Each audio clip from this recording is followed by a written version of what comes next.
사무엘상은 사사 시대에 이스라엘 왕이 세워지는 한 역사가 한 여인의 불임에서 시작되어진 것을 보여주게 되어집니다. 사사 시대 때 나름 행복한 가정이 있었습니다. 그 가정은 하나님을 경외했고요, 절기 때마다 성소에 나가 예배하였습니다. 레위 지파의 족속 제사장 가문 엘가나와 한나 가정이었습니다. 하지만 이 가정에도 문제가 있었는데요, 자식이 없었다는 것입니다. 엘가나는 자식만 있으면 모든 문제가 해결되어지고 행복해질 거라고 생각해서 또 다른 아내를 두었는데 그의 이름이 분인나였습니다. 분인나에게 자식이 생겨서 이제 걱정이 없을 줄 알았는데 더 큰 문제들이 일어났습니다. 9절입니다. 그들이 실로에서 먹고 마신 후에 한나가 일어나니 그때 제사장 엘리는 여호와의 전 문설주 곁 의자에 앉아 있었더라. 그들은 엘가나의 가족들을 말합니다. 실로에는 당시 성막이 있었는데요, 매년 엘가나 가정은 실로로 올라가서 제사를 드렸습니다. 제사 후에 성막 그 근처에서 식사를 나누었습니다. 제사 후에 음식을 나누었다는 것은 그 제사가 화목 제사였다는 것을 알 수 있습니다. 그러나 한나는요, 화목 제사, 화목 제물이었음에도 불구하고 그 음식을 먹을 수가 없었습니다. 그 이유가 7절에 나와 있는데요, 분인나가 한나를 격분시킴으로 울고 먹지 못했다라고 말하고 있습니다. 마음이 너무 상했습니다. 아팠습니다. 그래서 한나는 일어나 성막이 있는 곳으로 기도하러 나갔습니다. 여기에서 일어났다는 것은 좀 더 특별한 의미를 가지고 있습니다. 여기에서 일어나 이 의미는요, 누가복음 15장을 보면 둘째 아들은 아버지가 버젓이 살아있음에도 불구하고 유산을 달라고 해서 먼 나라에 가서 허랑방탕하게 생활합니다. 그가 이제 모든 것을 탕진하고 난 다음에 이렇게 말합니다. 누가복음 9장 17절입니다. 이에 스스로 돌이켜 이르되 내 아버지께는 양식이 풍족한 품꾼이 얼마나 많은가, 나는 여기서 줄여 죽겠구나 라고 얘기합니다. 그리고 난 후에요, 18절을 보면 이렇게 말씀합니다. 내가 일어나 아버지께 가서 이르기를 이라고 말씀합니다. 그러니까 여기서 일어났다는 것은 고통과 절망에서 하나님을 향해 나아갔다는 것입니다. 한나가요, 이런 고통, 죽을 것 같은 아픈 상황 가운데서 하나님 앞에 나아갔다는 것입니다. 10절 말씀입니다. 한나가 마음이 괴로워서 여호와께 기도하고 통곡하며, 한나가 마음이 힘들고 고통스럽고 하나님 앞에 기도하고 통곡했는데요, 그 이유가 무엇이겠습니까? 성경을 자세히 보면요, 한나가 자식이 없어서 슬프다라고 말하지 않습니다. 5절 6절에 보면요, 여호와께서 임신하지 못하게 하심으로 라는 이 단어가 2번 반복되어집니다. 이것은 강조를 하고 있다는 것입니다. 당시 히브리 사람들에게 자녀는 하나님께서 부모에게 주시는 축복이었습니다. 자녀는 곧 상급이었습니다. 반면에 여자가 결혼해서 아이를 낳지 못한다는 것은요, 하나님께 저주를 받은 상징이었습니다. 심판과 징계이지요. 그래서 6절을 보면요, 적수인 분인나가 한나를 심히 격분하게 하여 괴롭게 하였다라고 얘기합니다. 이 격분은요, 우리가 생각하는 일반적인 괴롭힘을 말하는 그 뜻이 아니라 하나님이 진노하실 때, 심판하실 때 쓰는 단어가 이 격분이란 단어입니다. 그러니까 분인나가 한나를 향해서 어떤 고통스러운, 어떤 힘든 말을 했다라는 겁니까? 하나님께 저주받은 인생이다. 너는 하나님 앞에 버림받은 인생이다. 하나님께 너는 심판받은 그런 인생이다라고 했던 것입니다. 한나는 하나님이 날 버렸다는 현실이 받아들여지지도 않았고요, 이 사실이 견딜 수가 없었습니다. 그런데 흥미로운 점이 발견되어집니다. 그것은요, 남편 엘가나의 행동입니다. 그는 레위 지파입니다. 제사장 혈통이라는 거고 성전을 섬기는 일을 했습니다. 그런데 2절을 보면요, 그를 어떻게 평가하냐면요, 그에게 두 아내가 있었다라고 성경은 밝히고 있습니다. 첫째 부인인 한나에게 자식이 없어서요, 인간적인 방법인지는 모르겠지만 또 다른 아내를 맞이하게 됩니다. 여러분, 제사장에게요, 두 아내가 있습니다. 말이 되지 않는 거죠. 이것이 자기 소견에 옳은 대로 행하는 사사시대였다는 겁니다. 그 시대의 영적인 상태를 그대로 보여주고 있습니다. 엘가나도 그러했다라는 겁니다. 믿음의 조상이라고 말하는 아브라함도 아내 사라에게서 하나님께서 분명히 자녀를 주신다라고 했지만 하나님이 약속하신 것을 온전히 믿지 못했습니다. 사레가 늙고 출산하지 못할 것 같으니까 하갈이라는 첩을 두게 되는 행동을 했습니다. 하갈이 다행히 자녀를 놓았죠. 그처럼요, 2절을 보면요, 분인나도 여러 자식을 가진 것으로 말합니다. 여기에서 자식이요, 복수형으로 나옵니다. 4절 끝에 보면 분인나와 그의 모든 자녀에게 주고라고 얘기하고 있는데, 원문도 그렇고요, 세번역도 그렇고 어떻게 번역되어 있냐면 아들, 딸이라고 표현되어져 있습니다. 그러니까 분인나에게 여러 아들과 딸이 있었다는 것입니다. 이런 상황이죠. 그러나요, 한나에게도 위로가 있었습니다. 힘이 있었습니다. 그것은요, 자기를 참 사랑해주는 남편 엘가나가 있었습니다. 5절을 보면 엘가나는 그 제사를 드렸고요, 한나에게는 갑절의 분깃을 주었다라고 얘기하고 있습니다. 그뿐만 아니라 엘가나는 8절에 보면요, 한나를 그토록 위로하고 공감해 주었습니다.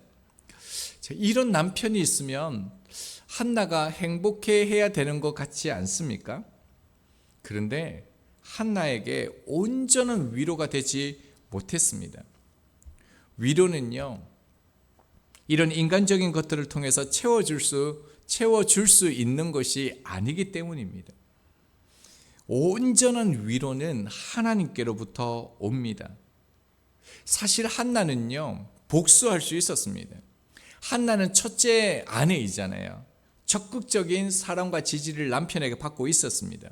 얼마든지 분인나를 집에서 쫓아낼 수 있었습니다. 그 예가 아브라함의 아내 사라와 똑같습니다. 아내 사라는 한나처럼 하갈에게 학대를 받았습니다. 그래서 사라는 아브라함에게 나가서 남편의 그 힘을 의지하여서 첩 하갈을 쫓아낼 수 있었습니다. 그런데 그렇게 하지 않았습니다. 왜냐하면 한나는 분인나에게 복수하면서 위로를 삼지 않았기 때문입니다. 성경은 사람도 사랑도 심지어 가족과 형제와 친구도 영원하지 않다라고 말합니다. 시편 146편 3절입니다. 기인들을 의지하지 말며 도울 힘이 없는 인생도 의지하지 말지니, 아무리 좋은 가족이 있고요, 마음에 벗이 있고 친구가 있어도 인생의 괴로운 마음을 온전히 위로해 주지 못한다라는 겁니다. 그러나 시편 146편 5절은 이렇게 말씀합니다. 야곱의 하나님을 자기의 도움으로 삼으며 여호와 자기 하나님에게 자기의 소망을 두는 자는 복이 있다라고 얘기하고 있습니다. 한나는 그래서 세상의 도움이나 의지가 아니라요, 하나님에게 소망을 두었던 것입니다. 그래서 그가 하나님 앞에 통곡하며 기도했다는 것은 하나님이 나를 버리지 않았다라는 증거를 구했던 것입니다.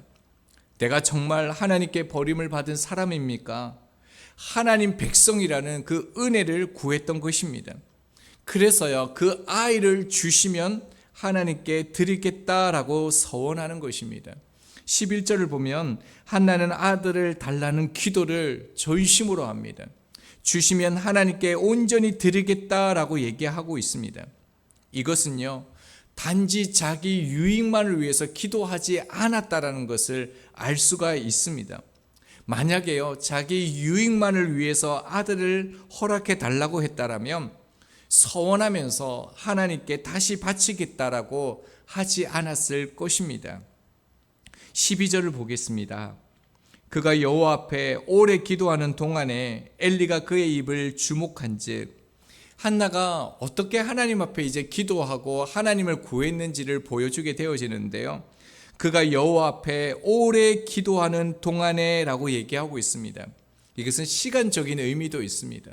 그가 오랫동안 하나님 앞에 머물렀다는 겁니다. 그뿐만 아니라 여기에는요, 간절함도 하나님 앞에 그렇게 간절함으로 나갔다라는 의미도 담겨져 있습니다.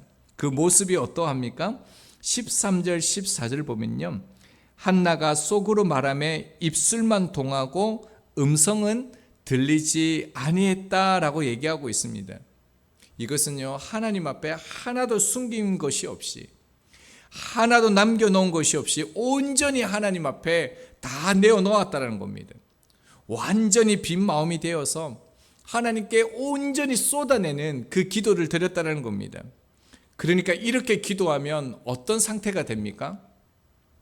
말이 나오지 않을 정도로, 진이 다 빠질 정도로 그렇게 하나님 앞에 전심으로 기도했다라는 것입니다.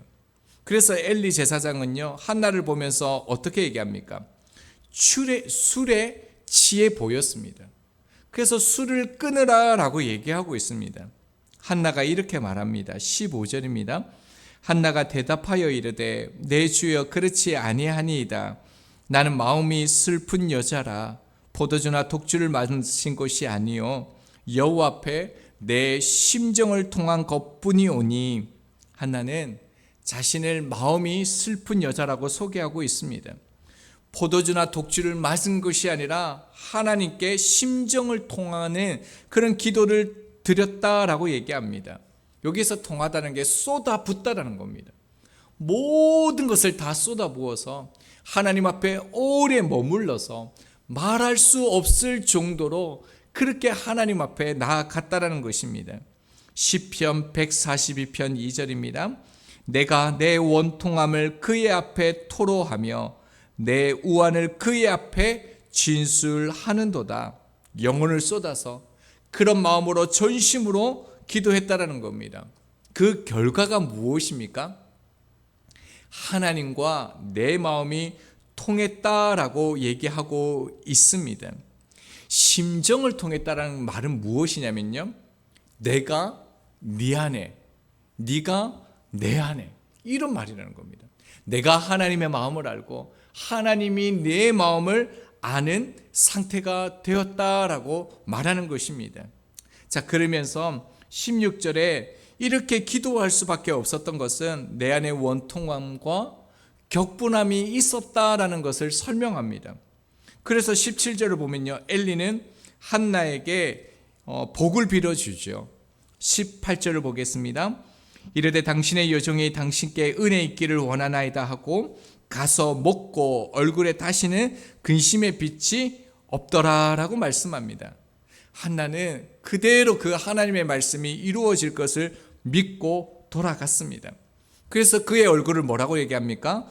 가서 먹었다라는 겁니다. 얼굴에 다시는 근심의 빛이 없었다라는 것입니다.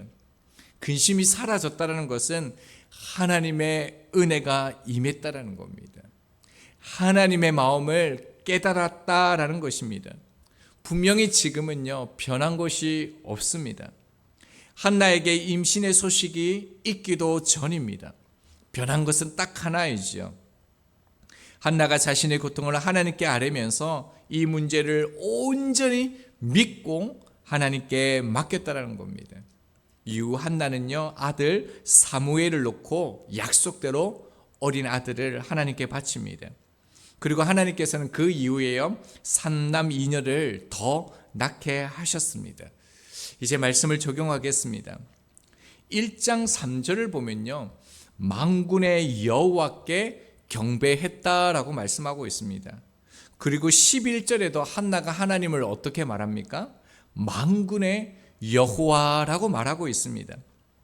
만군의 여호와라고 이 단어 하나님의 명칭이 사용된 곳이요 오늘 본문이 처음으로 시작되어집니다. 만군의 여호와라는 이 단어는 앞서 구약 성경에 전혀 나오지가 않습니다. 사무엘상 오늘 본문을 통해서 앞으로 5번이 나오고요, 사무엘하에 6번, 열왕기상에 4번 이렇게 하면서 만군의 여호와 이름이 계속적으로 나옵니다. 만군의 여호와라는 뜻은요 하나님의 위엄, 권능, 전능하심을 나타내는 하나님의 명칭입니다. 이 단어가 놀라운 것은 뭐냐면 당시는요 사사시대입니다. 하나님의 이름을 부르지도 않는 시대였고요, 하나님의 이름을 부르지도 않았던 시대였다라는 겁니다. 그런데도 한나는 하나님을 향하여 뭐라고 말씀합니까? 만군의 여호와여라고 말씀하고 있습니다. 하나님만이 나의 능력이십니다. 하나님만이 나의 권능이시고 도움이시고 나의 모든 문제를 해결해 줄 수 있는 유일한 만군의 여호와이심을 이 불임의 한 여인, 가장 비참한 여인을 통하여 하나님의 이름을 드러내고 있습니다. 이제 사무엘상을 계속적으로 보게 되어지면요, 바로 이렇게 하나님을 만군의 여호와라고 고백하는 사람들의 그 내용이 삶이 나옵니다. 한나가 그랬고요, 한나의 아들 사무엘이 만군의 여호와의 이름을 부릅니다. 그뿐만 아니라 사무엘상에서 집중해서 보아야 될 사람이 누구입니까? 다윗이죠. 다윗이 사무엘상 17장 45절에서 이렇게 말씀합니다. 다윗이 블레셋 사람에게 이르되 너는 칼과 창과 단창으로 내게 나오거니와 나는 만군의 여호와의 이름 곧 네가 모욕하는 이스라엘 군대의 하나님의 이름으로 내게 나아가노라 라고 말합니다. 세상의 것이 세상의 능력과 힘이요 우리의 힘과 우리의 위로가 되는 것이 아닙니다. 세상의 눈으로 보면 분인나는요 당시에 모든 것을 가지고 있는 사람입니다. 그뿐만 아니라 사울 왕도 다 가진 사람이었습니다. 이렇게 모든 것을 가졌고 모든 힘을 가졌던 사람이지만 그것을 위로로 삼고요, 만군의 여호와 이름을 부르지 않았던 사람들은 어김없이 하나님께 다 버림을 받았습니다. 하지만 한나는 가장 비참한 사람입니다. 그뿐만 아니라 처음에 사무엘은 하나님이 말씀하여도 하나님의 말씀 앞에 반응하지 못했던 그런 사람이었습니다. 다윗 또한 그가 부름을 받았을 때 가장 낮은 자의 사람이었습니다. 그러나 하나님을 만군의 여호와로 믿고 온전히 맡겼던 이들은요 만군의 여호와의 응답을 받았던 사람이 되었습니다. 우리의 삶에도 한나처럼 주위를 돌아보면 참 마음이 힘들고 괴로운 일들 속에 예외 없이 그렇게 살아가고요, 살아가는 사람들이 우리 모두입니다. 그런데 그 어떤 시대보다요 하나님 앞에 나와서 통곡하고 기도하고 만군의 여호와의 이름을 부르지 않는 시대가 된 것 같습니다. 우리가 이렇게 질문해야 합니다. 세상에서 무엇을 의지하며 살아가야 합니까? 그것은요 오로지 만군의 여호와 하나님만 의지하는 것입니다.